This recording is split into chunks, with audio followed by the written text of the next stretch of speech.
Hello. My name is Jeff Schott, and I currently live in Tennessee, which is well known as being one of the parts of the Bible Belt, and rightfully so. Until relatively recently, I was a fundamentalist Christian. I was a biblical literalist. I was a young earth creationist.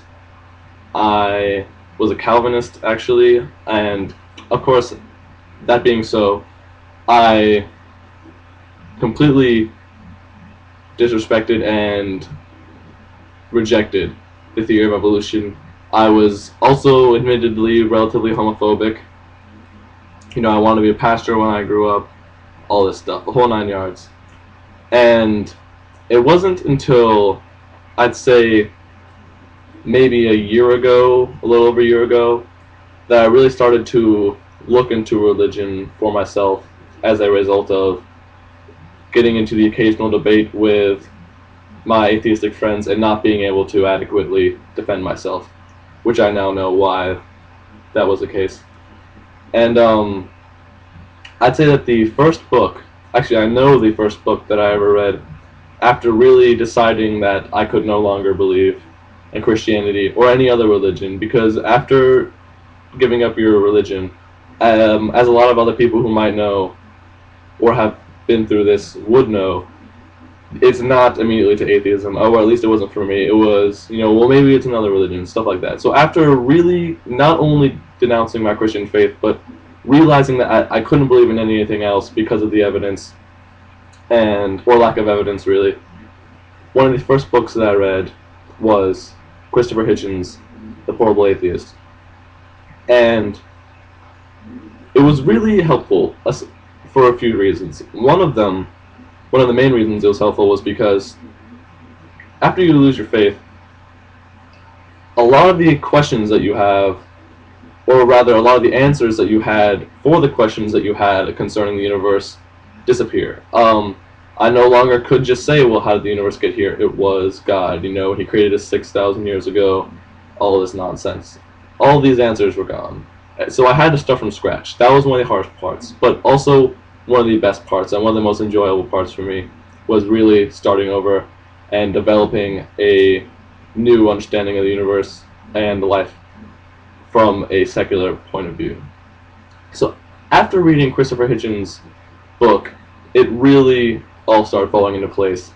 The best thing I like about Chrisopher Hitchens' book is that his introduction, which is really the only part that he writes, is fabulous as a new atheist, as a recent convert to atheism, if that term doesn't offend anybody. The introduction really makes you realize, as someone who has just become an atheist, like I did at the time, how much of nonsense religion is and how detrimental it can really be to society and to a person. And I've experienced that firsthand as religion has affected me and continues to affect me, unfortunately, because when you raise someone to believe something like this, it doesn't just simply go away, as much even after you realize that it's total nonsense.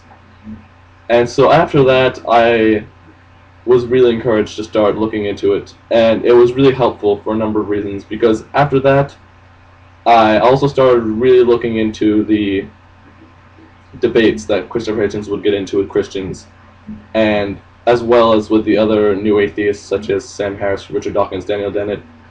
And not only was it helpful because it gave me answers, but it also really helped me defend myself in a society where coming out openly as an atheist is one of the most,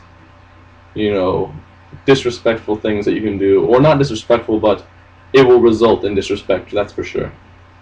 In a place where I am probably one of maybe 3 or 4 actual, admitted atheists, telling someone that you're an atheist generally results in an initial shock for the other party, and then questions more likely than them just saying that, oh, I disagree with you. It would be more likely for someone to say, you're a bad person, or you're going to hell, you need to repent, why do you hate God, things like this.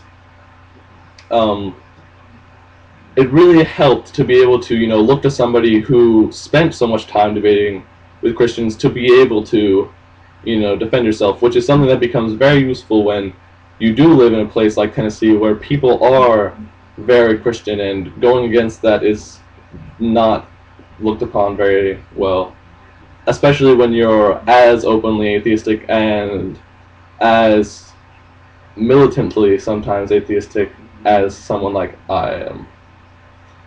So I really am, I know that a good portion of the atheistic community is going to miss Christopher Hitchens terribly when this, dare I say, God-forsaken illness finally does catch him. And I'd just like to raise a glass to Hitchens, one last goodbye, and I'd like to say thank you to him for everything he's helped me with as a teenage atheist in the Bible Belt.